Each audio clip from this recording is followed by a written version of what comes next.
Fala pessoal, sou o Lucas Lima, analista da VG Research, e o intuito desse vídeo é comentar um pouco sobre o setor varejista na Bolsa.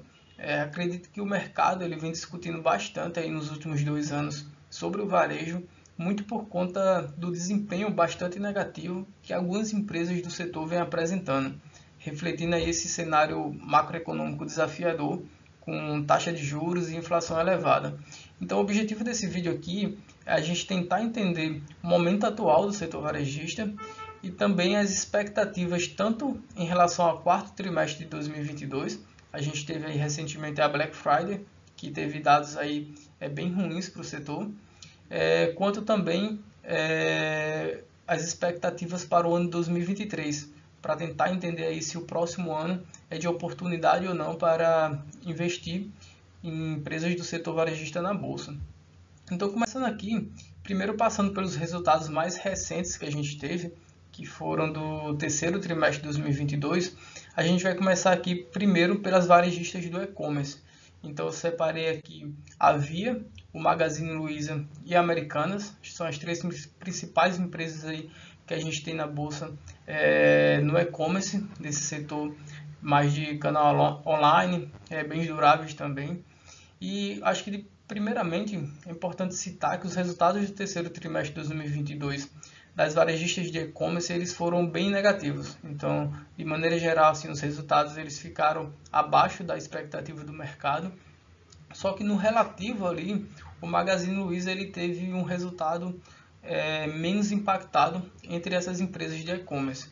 Então, dentre esses resultados mais fracos, a gente destaca aí o Magazine Luiza como um resultado ali menos impactado e também foi a única aí que registrou crescimento nas vendas. Um ponto que é importante citar aqui é sobre esse indicador de GMV total, que é bastante olhado assim no varejo, e esse GMV ele basicamente representa ali o volume bruto de mercadoria e esse é o total, ou seja, ele considera ali todo o volume bruto de vendas que a empresa teve tanto no varejo físico quanto também no canal online. Então é basicamente tudo ali que a empresa conseguiu vender nos seus 2 canais de distribuição. Esse é o GMV total no varejo.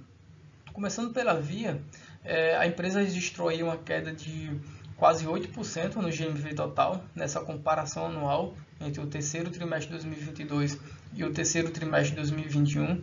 E quando a gente olha mais atentamente esse GMV total, a gente vê que ali a parte do varejo físico ele registrou até um bom desempenho, mas o canal online foi bastante fraco.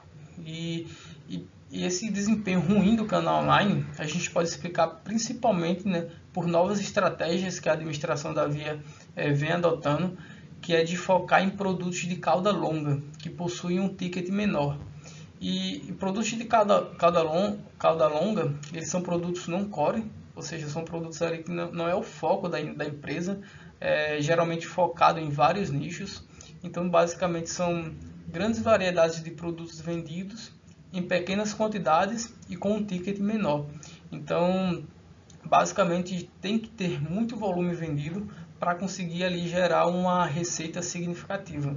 Então, é por esse foco em produtos de cauda longa que já corresponde aí a cerca de 70% ali dos pedidos do marketplace, esses tipos de produto. Então é por conta dessa transição que a empresa vem fazendo para esses tipos de produto que a receita aí registrou uma queda bastante expressiva no canal online e terminou impactando aí o GMV total da empresa. Quando a gente olha para a rentabilidade, a gente vê até uma dinâmica positiva ali para a Via, registrando ali uma estabilidade. A empresa vem até conseguindo aí surpreender nos últimos trimestres em relação a ganhos de margens, que principalmente ali por conta de algumas estratégias que a administração vem adotando, como aumentar as taxas de comissão, fazer melhores acordos ali comerciais.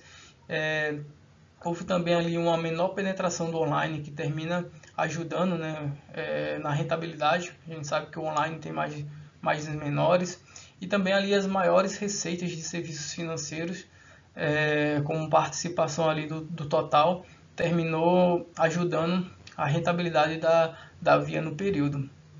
E a empresa terminou ali também apresentando um prejuízo no período, e a gente vai ver aí que várias varejistas vêm apresentando prejuízo, muito por conta ali da taxa de juros bastante elevada, prejudicando muito as despesas financeiras dessas empresas.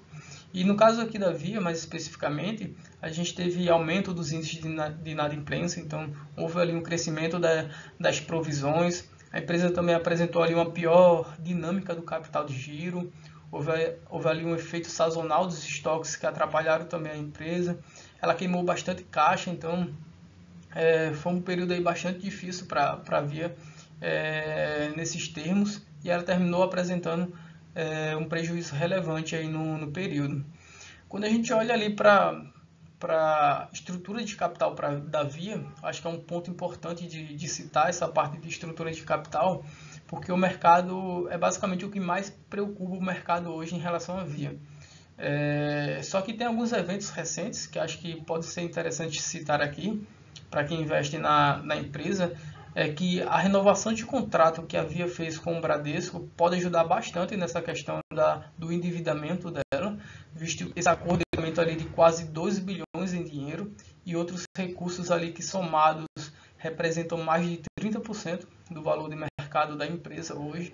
Então são recursos importantes aí entrando no caixa da empresa, que vai ajudar nessa dinâmica ali da estrutura de capital.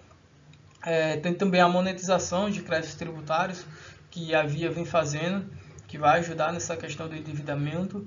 E no futuro aí, com a recuperação dos resultados, a melhora do cenário macroeconômico, tudo isso aí junto deve beneficiar a empresa nessa questão do endividamento que vem preocupando muito o mercado. Indo para os resultados agora do Magazine Luiza, entre as empresas do setor, como eu falei, é a que apresentou o resultado ali menos impactado, conseguiu registrar aí um crescimento de 2% no GMV na comparação anual, e esse crescimento se deu muito por conta ali do bom resultado no Marketplace. Então, mesmo com o cenário desafiador, o Magazine Luiza vem conseguindo ali registrar incrementos no Marketplace.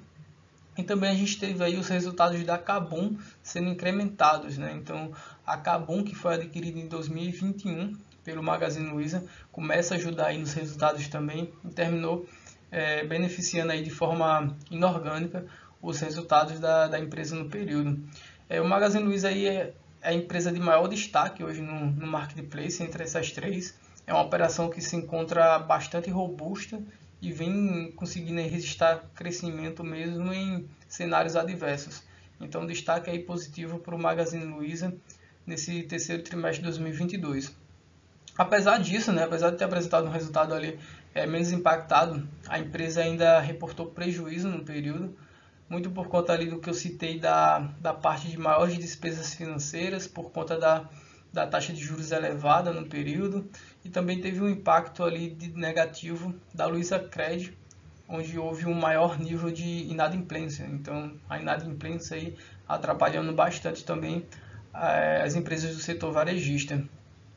Quando a gente vai ali para as Americanas, a gente pode destacar aí como o resultado mais negativo do setor no terceiro trimestre de 2022. Ela foi muito impactada ali pela queda bastante forte que houve na demanda de produtos de alto ticket, especialmente ali quando a gente olha para telefones celulares, que é uma parte importante das vendas da companhia. Então houve uma deterioração ali na demanda bastante forte, que impactou os resultados da Americanas. Isso por conta desse cenário macro que a gente tem bastante desafiador, juros elevados, inflação também corroendo ali o poder de compra da população, e essa parte ali de eletrônicos ficou bastante impactada por conta disso. Em termos ali de rentabilidade, a Americanas terminou até conseguindo ir bem, por conta dessa prioridade que a empresa está tendo ali, abrindo mão de crescimento para focar na margem. Então, é algo que eu vou citar agora como comum das empresas ali, do setor como um todo. Então, tanto a Via como o Magazine Luiza como a Americanas, apesar dos resultados mais fracos, elas tiveram ali uma dinâmica positiva nas margens. Então, as empresas vêm focando em margens em detrimento do crescimento. Então, a Americanas conseguiu aí apresentar ainda crescimento na margem bruta, mas ali o prejuízo foi bastante alto, muito por conta aí de uma dinâmica ruim de capital de giro, despesas financeiras mais altas também. E o que a gente pode tirar de conclusão aqui é, como eu citei, as empresas do varejo de e-commerce, elas vêm focando na rentabilidade.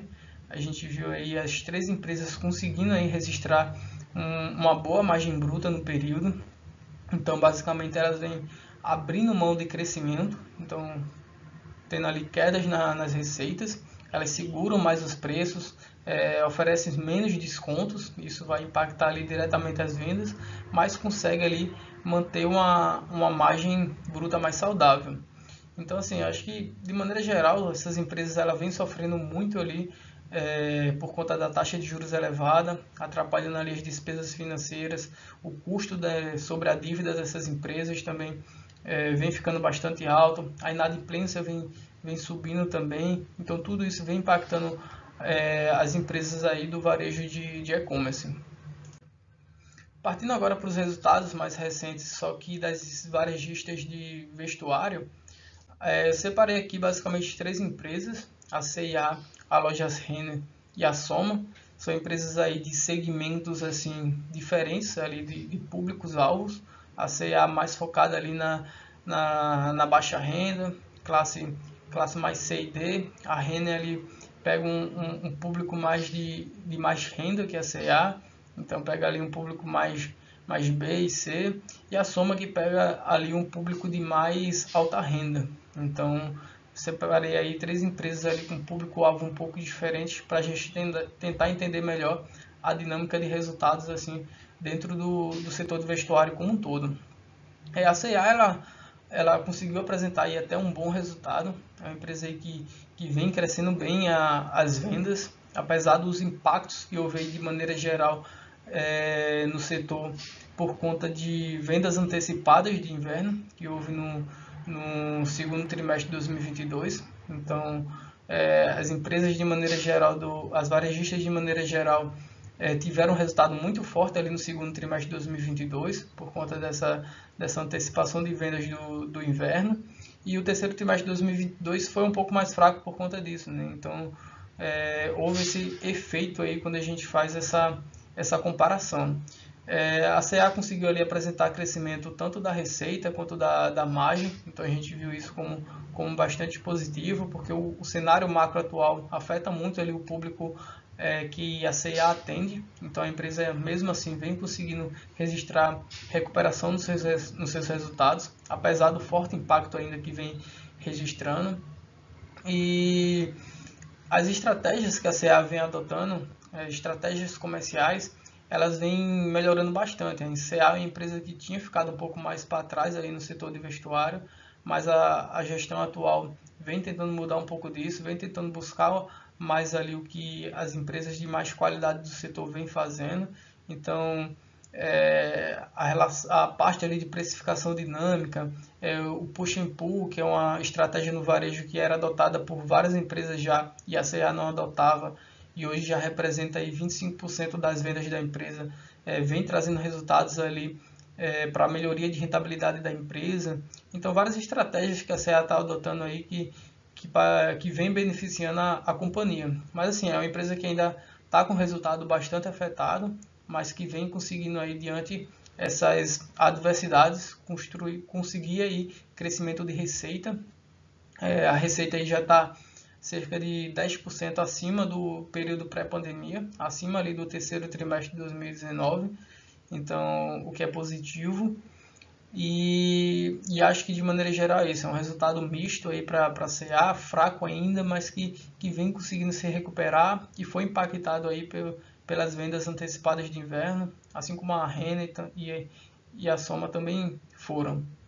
Quando a gente vai ali para Lojas Renner, a gente vê um resultado ali mais robusto, isso porque a Lojas Renner atende ali um público de mais qualidade, então a gente vê um crescimento aí já de 10% na receita, um crescimento também de margem e um lucro líquido, né? Diferente da C&A que reportou prejuízo no período, a Lojas Renner conseguiu aí ter um crescimento até expressivo no lucro.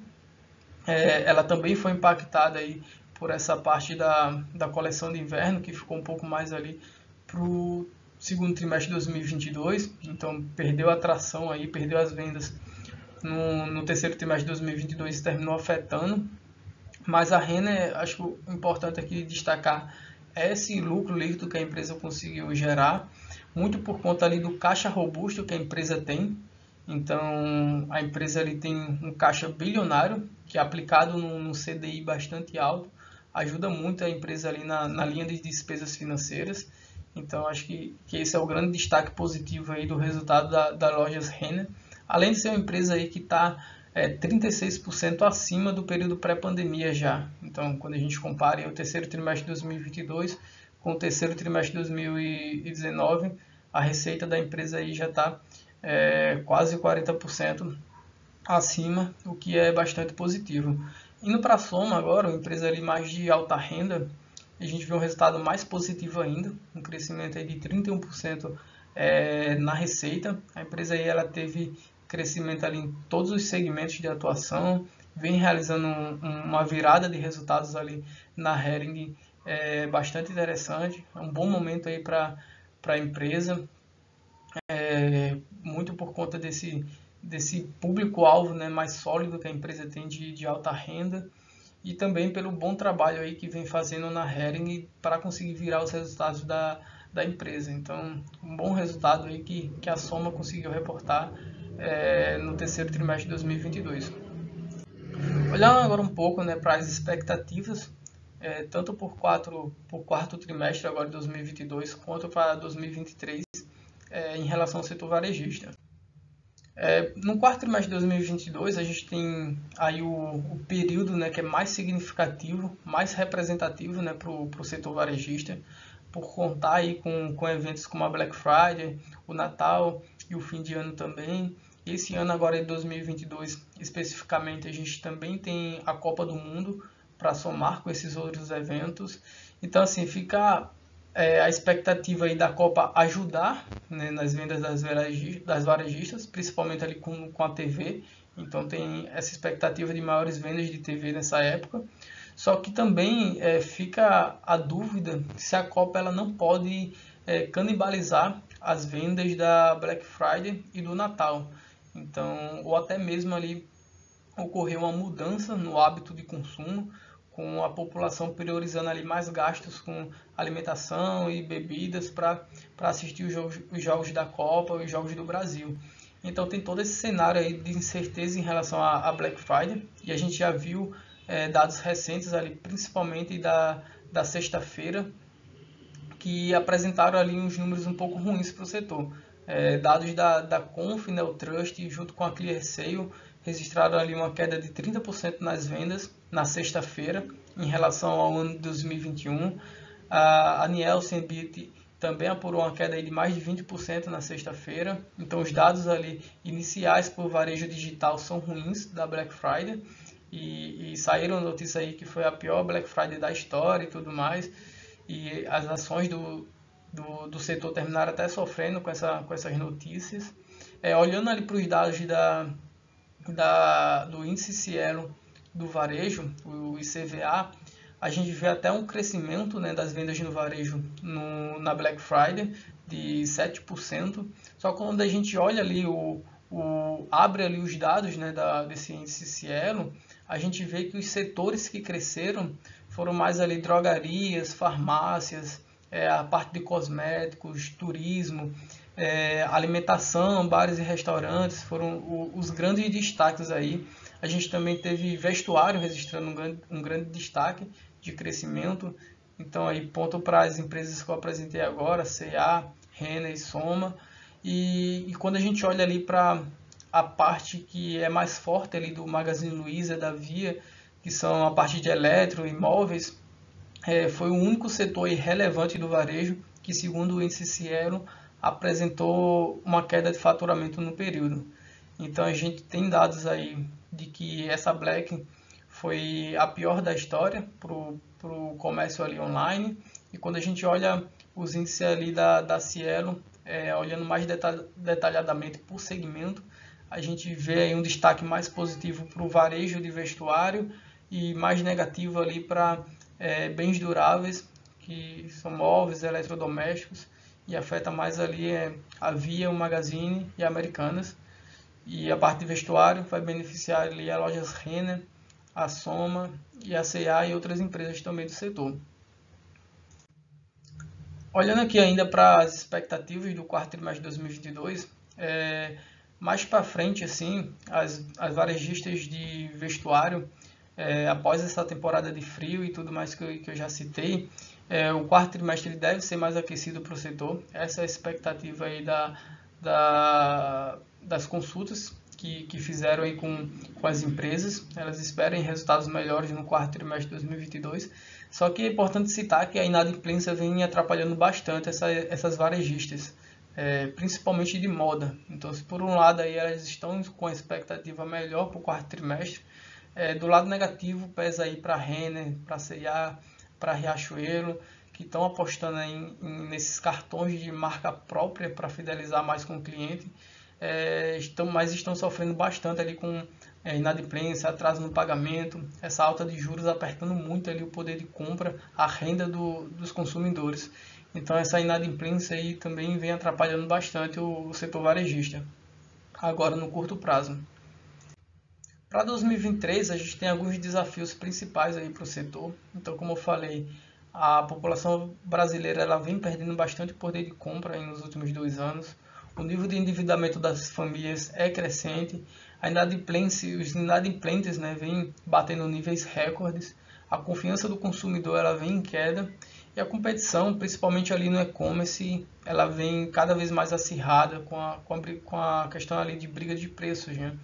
Então, acho que esses são desafios aí que quem investe no setor varejista tem que ficar de olho para o ano de 2023, assim como o cenário macro, que é toda essa questão fiscal, como vai ser endereçada aqui no país, a trajetória fiscal do país, se vai ser saudável ou não, os níveis de taxa de juros, será que a gente vai ter queda na taxa de juros em 2023, como a gente estava esperando um tempo atrás, ou o risco país vai subir com um cenário fiscal mais desafiador e a gente vai ter uma taxa de juros mais alta durante mais tempo, né? Então são questões aí para avaliar em 2023, para saber se as varejistas elas vão ou não apresentar um bom desempenho no período.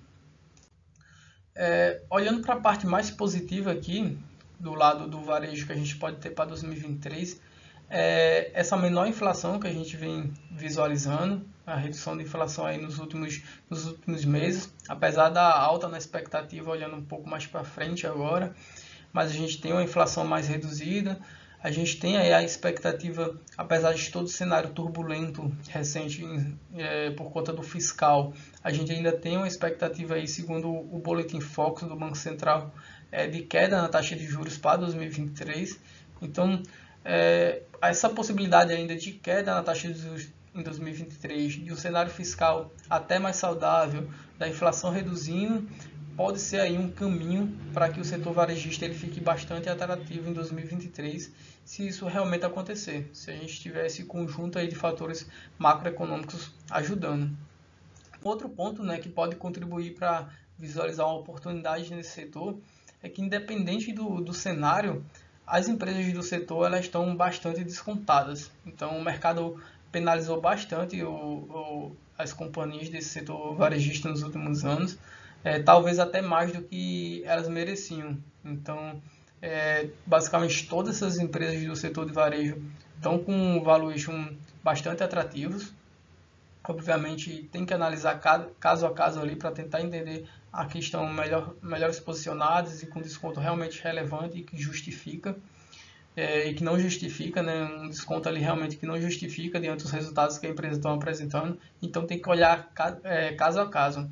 Aqui eu trouxe um indicador que é bastante utilizado no varejo, que é o EV Sales, e basicamente é um indicador que mostra ali o valor da firma, ou seja, o valor de mercado da empresa somado com a sua dívida em relação ao faturamento ali anual total da companhia. Então ele faz essa relação aí e basicamente esse indicador ali, quanto menor, indica ali que a empresa está mais descontada. E quanto maior esse indicador, indica que a empresa ali provavelmente pode estar mais cara.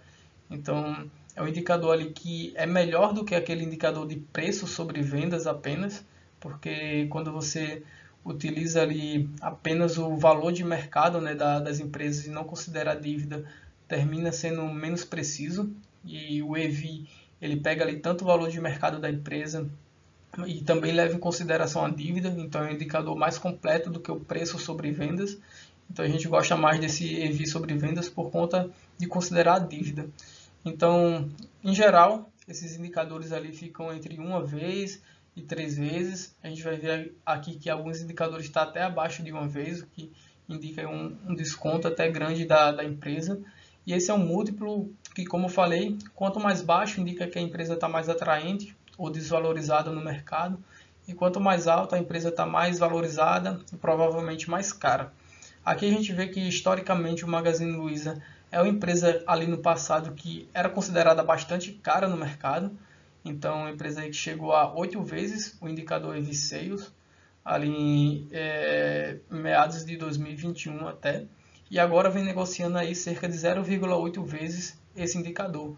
Então, quando a gente pega o histórico aí do Magazine Luiza, é uma empresa que atualmente vem com o indicador aí bem baixo em relação ao seu histórico mais recente. A Via, do mesmo jeito, né, está com o indicador aí de 0,5 vezes EV Sales, e bastante baixo também em relação a um período aí mais recente da companhia. E obviamente isso tudo assim, em alguns casos justifica bastante, houve deterioração de resultados aqui da empresa também, mas tem, como citei, né, tem que ser avaliado caso a caso para ver se realmente é uma oportunidade ou não de investir nessas empresas. Olhando apenas para esse indicador, a gente vê que quase todas ali estão baratas em relação ao seu histórico, e olhando o indicador assim de maneira isolada, mas tem que considerar diversas outras variáveis, diversas outras análises para tentar entender aqui qual empresa realmente é uma boa oportunidade de investimento. Aqui Americanas também da mesma forma, apresentando aí um EV Sales de cerca de 0,8 vezes, a C&A aí apresentando 0,6 vezes o indicador. A Lojas Renner, que também é uma empresa que foi considerada aí bastante cara no mercado no período aí, alguns anos atrás, uma empresa de qualidade que era vista como cara no mercado, hoje também vem com uma razão de EV Sales bem menor do que o seu histórico mais recente. A Soma também, nesse mesmo caminho, tinha um EV Sales ali bastante alto, hoje ainda está com EV Sales aí de 2 vezes, o que é alto em relação às outras empresas que a gente viu aqui. E é isso, né? Por enquanto, eu convido vocês aí a conhecer o nosso plano VG VIP para tentar ali melhorar e tomar um melhor direcionamento nos investimentos de vocês. A gente tem as nossas varejistas ali preferidas, que a gente acredita que estão realmente descontadas e que tem um potencial de crescimento aí nos próximos anos. Então fica aqui o convite para vocês conhecerem o nosso plano VG VIP. E até a próxima, pessoal.